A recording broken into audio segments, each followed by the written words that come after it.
Hi, today we will see which books we have to study in fourth year MBBS.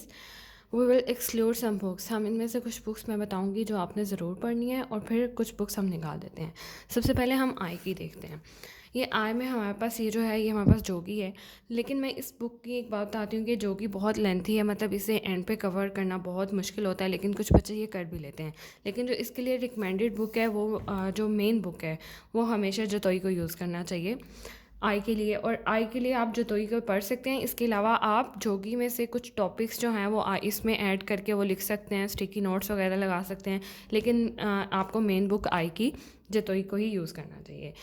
उसके बाद हम second subject पे आते हैं। ये हमारे पास एक माइनर सब्जेक्ट है फोर्थ ईयर एमबीबीएस का। अब हम सेकंड माइनर सब्जेक्ट की तरफ आते हैं, तो ये हमारे पास है ईएनटी। ईएनटी का सबसे अच्छी बात ये है कि इसके लिए हमारे पास जस्ट एक ही बुक है, डिंगरा, और ये एनफ होती है। और इसमें से भी आपको ईयर और नोज़ पूरे पूरे करने पड़ते हैं, लेकिन थ्रोट में से काफ़ी सिलेक्टिव करके तो आपका बहुत अच्छा पेपर हो जाता है। इसलिए ये सिर्फ हमारे पास ईएनटी की एक बुक है। ये हमारे पास दोनों माइनर सब्जेक्ट हो गए फोर्थ ईयर एमबीबीएस के।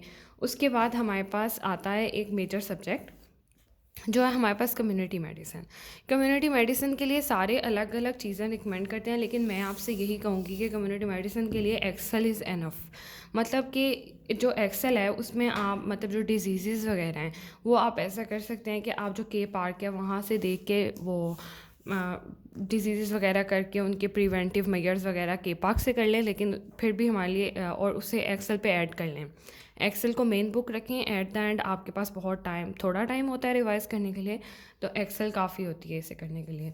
इसके अलावा मैंने इलियास इंसारी भी ली थी, लेकिन इलियास इंसारी में कहते हैं कि वो जो बायोस्टेट और डेमोग्राफी वगैरह ना, उसकी जो वैल्यूज़ वगैरह हैं जो पाकिस्तान में है वो आपने हमेशा इलियास इंसारी से करनी होती हैं। लेकिन इलियास इंसारी ख़रीदने का कोई फ़ायदा नहीं है।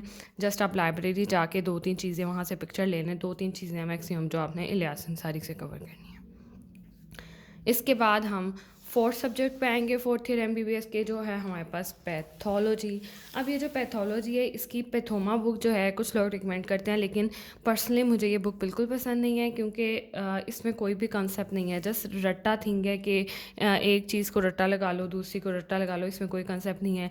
लेकिन अगर कोई छोटा मोटा टॉपिक है जैसे स्किन है, स्किन का एक एमसीक्यू आता है जस्ट, तो वो आप इससे कवर कर सकते हो। इसके अलावा इसे एज अ रिवीजन बुक भी आप रख सकते हो। इसके बाद ये हमारे पास है जो मेरी बाहर से फट गई है, इट्स ओके। और ये हमारे पास है मीडियम रॉबिन। मीडियम रॉबिन जो है मेरे अकॉर्डिंगली इससे मेन बुक रखना चाहिए।